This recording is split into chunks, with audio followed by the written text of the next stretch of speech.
everybody, it's Michelle, and I've got a super fun bead charm for you guys today.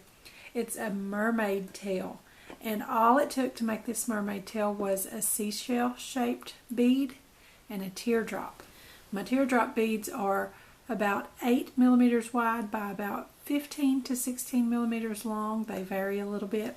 And they've got that super shiny finish that I thought was just great for a mermaid's tail.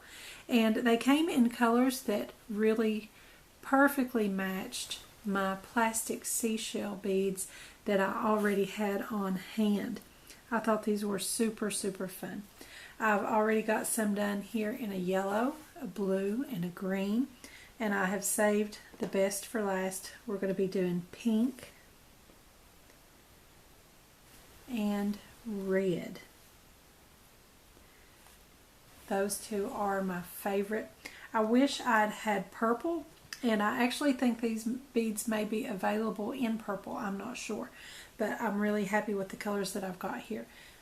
And for each mermaid tail, you're just going to need your teardrop, your seashell bead, a 2-inch head pin, and a lobster clasp.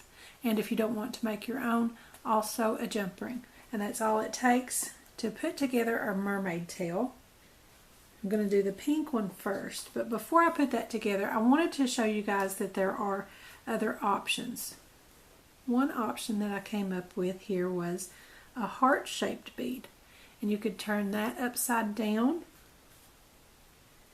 and then put your teardrop, and I think that would be cute as well. You could also do 2 leaves with 1 leaf on each of 2 head pins, and then feed those up through the teardrop together the way that I did on my fish bead charm. But the leaves that I had were a little too large in comparison to my teardrop beads here, so I think the seashell shapes worked out just perfectly.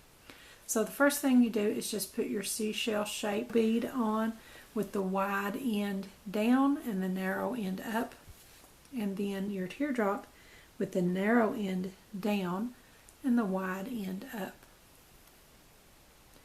And that's all it takes to create a mermaid tail. Then just hold everything firmly together, bend your head pin over at about a 90-degree angle, and then clip off all but about 1/4 of an inch. And that excess there I'm going to save. That's what I'm going to make my jump ring out of. And then with my round nose pliers, I'm just going to roll that into a loop.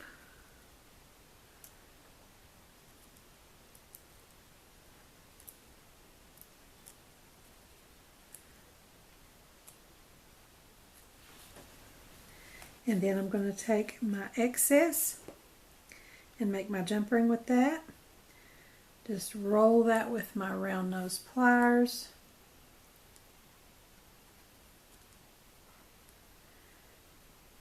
Until I get a complete loop, and then with my wire cutters I just snip that off right where they meet.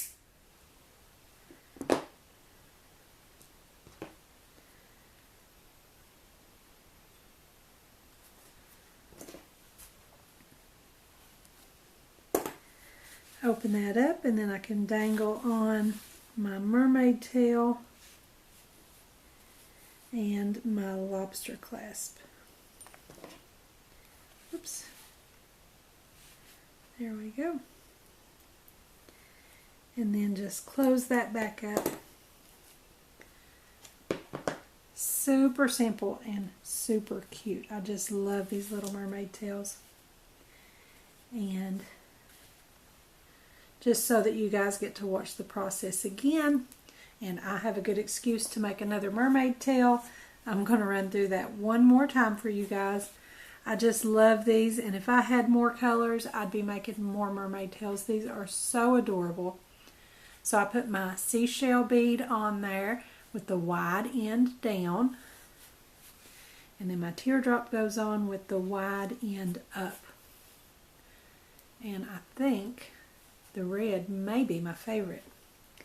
It's between the red and pink, I guess, but I just loved all of these colors, and I couldn't stand for a single one of them to not become a mermaid tail.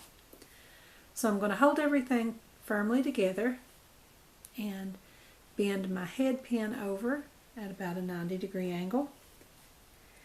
Cut off all but about 1/4 of an inch and save that for my jump ring. Roll that into a loop with my round nose pliers.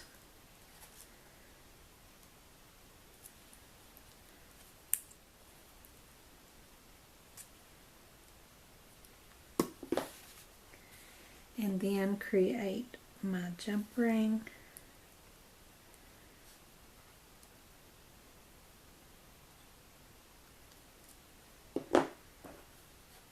Clip that where it meets. And there's my jump ring.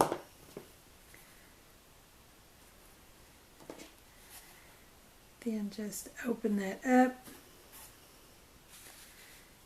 Dangle on my mermaid tail, my lobster clasp,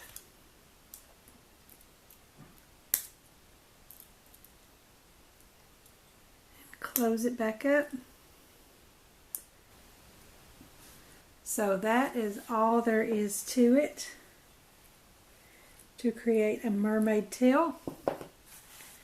With bead charms, it's all about how your shapes play with one another, and this teardrop and this seashell I thought just made the perfect mermaid tail. Super simple, and I think they turned out so cute.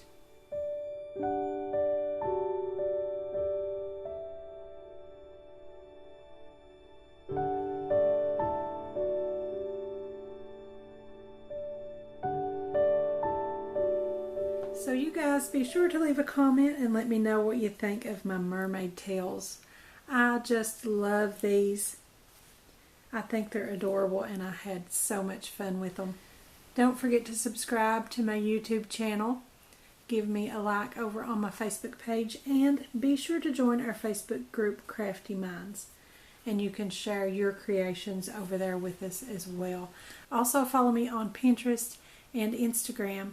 And don't forget to visit my blog. I'll put the links to everything in the description below, so be sure and check them out. Thanks for watching. I'll see you next time.